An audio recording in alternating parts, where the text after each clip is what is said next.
Okey, Assalamualaikum warahmatullahi wabarakatuh dan selamat pagi. Apapun Putri, Anis, tahniah sebab dah dapat jalankan PDP dengan baik. Walau macam mana pun, ada juga beberapa perkara yang perlu saya tegur dan perlu diambil tindakan. Faham? Sebab awak banyak teori ni. Untuk dari segi yang ni depan ni format ni tak ada masalah lah.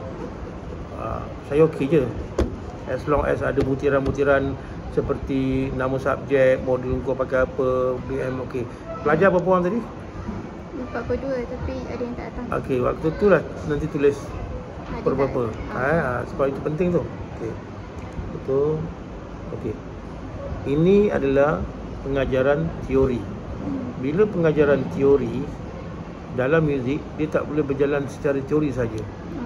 Dia mesti hands on, mesti gunakan kaedah-kaedah hands on yang mana learning by doing. Learning, kita belajar dan kita buat. Contohnya kita nak ajar tadi 4-4. Kalau kita sebut saja secara orang kualitatif punya pengetahuan dia tak berapa lengkap. Kita kalau kata kita boleh keluarkan encore tu, kita letakkan dan dia berbunyi dan dia orang dapat, oh ini dia 4-4. Nanti saya beritahu awak bagaimana awak nak buat benda tu. Okay. Tadi ada komunikasi, ada kolaborasi, ada sasia, nampak budak dia very polite apa semua. Okay. Video nyanyian tu kena betulkan, walaupun ini bukan waktu nyanyian teori, tapi dia kena soft jugalah. Jangan ada yang dia loud, dia menjerit apa semua kan. Okay. Pada akhir sesi PDBC, murid-murid akan dapat membaca dan menulis. Membaca dan menulis. Tadi nampaklah dia menulis. Tak apalah. Membaca ni maksud dia, kita bagilah satu pieces sebenarnya. Pieces sebenarnya kalau pakai encore memang senang. Bagi pieces, so dia bunyikan, lepas tu kita play balik. Sama tak? Itu lebih mudah sebenarnya. Okey. Perkataan kemas ni, macam mana awak nak nilai kemas? Sebab untuk objektif dia panggil measurement, measure and evaluate. Apa maksud dia? Measure, mengukur dan menilai. Menilai kemas macam mana? Oh, dia buat kemas cantik macam tu. Nak cakap apa lebih sesuai? Dengan betul. Okey. Dengan betul, dengan tepat, apa semua tu pulang lah. Tapi kemas ni, kalau dia buat garisan macam ni pun kemas juga. Tetapi mesti on the line dia betul-betul yang awak buat tadi kan. Line betul-betul, apa semua. Itu dia tepat lah tu. Ikut. Jadi ketepatan untuk meletakkan objektif ni sangat penting. Kriteria kejayaan awak ni lah, budak-budak ni dapat membaca. Membaca maksud dia ada perlakuan tu. Tahu tak perlakuan? Dia ada melibatkan psikomotor, membaca dalam bentuk yang katalah dia 4-4. Awak nak uji dia guna apa? Gunakan clap. 4-4 dalam 4 bar ada 4 crochet. 1, 2, 3, 4. Pada masa yang sama, Kakak Anis, mestilah kita nak mulakan sesuatu aktiviti muzik tu, counting kita kena betul. Jangan 1, 2, 3. 1, 2, 3 macam nak lumba lagi. Kalau kata awak 4-4, 1, 2, 3, 4, ikut relatif tempo dia. Kalau nak laju 1, 2, 3, 4. Kalau nak relatif dari segi moderator punya ni 1, 2, 3, 4, dia pun 1, 2, 3, 4. Kalau minim, okey, not minim ada 2 dalam satu bar. 1, 2, 3, 4. 1, 2, 3, 4. Kalau dalam satu 4-4 tu nilai dia ada apa semi brave. 1, 2, 3, 4. Dia punya lanjutan, dia punya apa, dia panggil dalam bunyi lanjutan kita panggil apa? Sustain. Boleh tengok. Tapi so far dia okey. Cuma bila ajar teori ni, memang kalau kita just teori saja, dia tak berapa kena. Lepas ni kita akan, saya ingat saya nak buat satu sesi lah untuk 4-5 orang ni, bagaimana kita nak mengajar teori. Teori ni susah tau. Dia mudah kita nak ajar perkusi, mudah dia nak ajar nak nyanyian, mudah. Tapi untuk kita nak mengajar teori, kalau tanpa hands on, tanpa learning by doing ni, memang agak sukar. Okey. Jadi murid menyanyi, awak punya psikologi menarik lah. Cuma lebih menarik jika masukkan skor awal-awal. Masukkan skor lagu awal-awal tu, keluarkan, letakkan note kan, suruh dia ni tabkan tu dekat ongkor tu, dia bunyi. Dia tengok nanti dia akan ini. Jadi setiap kali paparan yang keluar itu perlu berfokus. Contohlah macam mana Anis, saya bagi awak satu longgok pen, marker pen biru, merah, hijau, kuning, semua dekat situ. Saya kata, okey Anis, jaga saya baling. Sambut. Awak akan raba mana-mana saja kan. Tapi kalau dalam banyak bekas tu, saya kata, okey, fokus warna merah. Bila saya baling, awak fokus mana? Awak akan cuba dapatkan warna merah. Macam tu lah cikgu. Bila kata kita nak bagi tumpuan apa yang dalam skor tu yang kau nak paparkan. Pastikan meter berapa, garis pengulangan macam mana, apa kat mana dalam paparan awak ni. Bila awak mainkan, dia akan fokus, oh ni dekat 4-4, ini dia punya pengulangan, ini dia punya ni, ini dia punya note, ini dia punya segala macam magnetik di situ.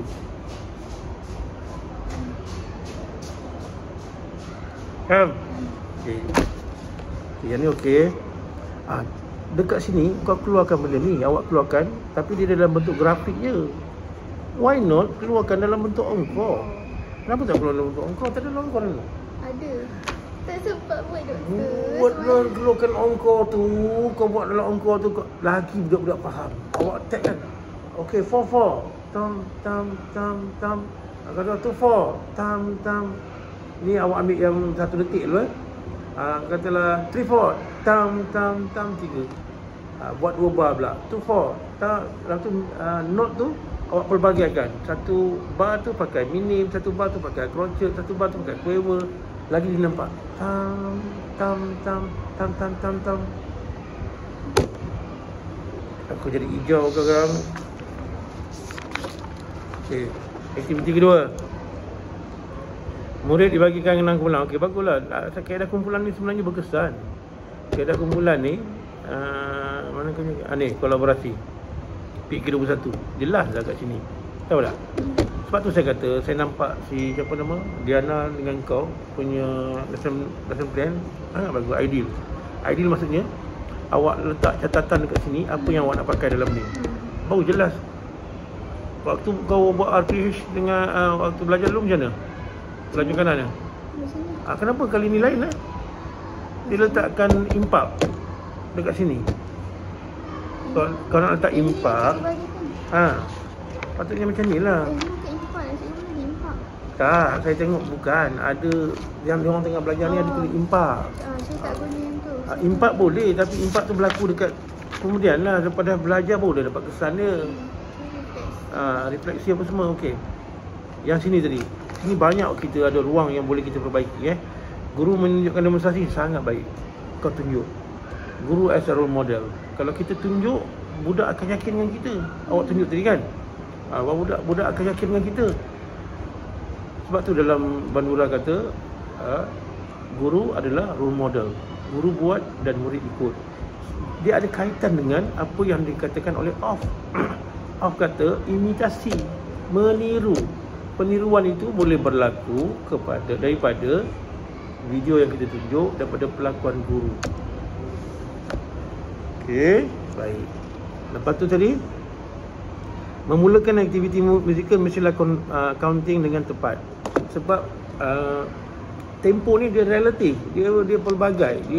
Dia tak ini. Kita ada tempo lagu tu lambat. Bukan perlahan perlahan tu bunyi. Lagu tu lambat. Andante tu seperti orang berjalan kaki. Tap. Kalau moderator dia sederhana 120. Kalau allegro laju. Tap. Semua tempo-tempo yang relatif ni, yang berbeza, dia berkala ni, dia based on counting kita. Kalau kita counting 1, 2, 3, 4.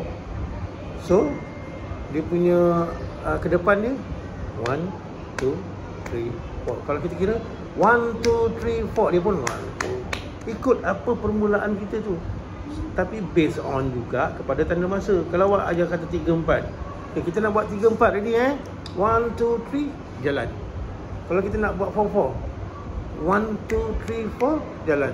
Tapi based on counting kita. Contohlah tuan ambil saya. Saya suruh ketuk menggunakan detik Saya counting 1, 2, 3, 4. Yes. Kalau saya counting 1, 2, 3, 4. Boleh pun buat. Kau boleh pun buat. Kenapa kau tak buat? Kau bila kau kira macam orang berlari. 1, 2, 3. Itu yang budak-budak tu laju je. Okey. Lagi tu, masa nak menguji pengulangan dan nak menguji budak ni boleh faham tak boleh faham. Saya kata kalau kau guna ongkau lagi cepat budak dia faham. Sebab dia berbunyi. Dia berbunyi. Dia fungsi minim, fungsi crochet, fungsi pengulangan. Awak buat lambang pengulangan, sampai situ dia ulang. Sampai situ dia ulang. Lagi jelas. Faham tak?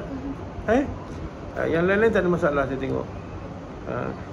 Kawalan kelas awak memang awak dengan si Jana memang boleh buat. Dari segi cuma konten tu nak kena cantik lah. Kita macam ni tau. Praktikum 1 dan praktikum 2 dia berbeza dari segi pemberatan dari segi kemahiran, dari segi macam mana kreatifnya kita, dari segi bagaimana intensity, velocity kita terhadap kita punya PDP. Faham tak? Jangan dia jadi macam stagnan. Oh, cemerlang di praktikum 1, cara dia sama je awak buat macam cemerlang di praktikum 2. Tak, dia mesti ada pemeringkatan, dia mesti ada increment dari segi skill, dari segi apa.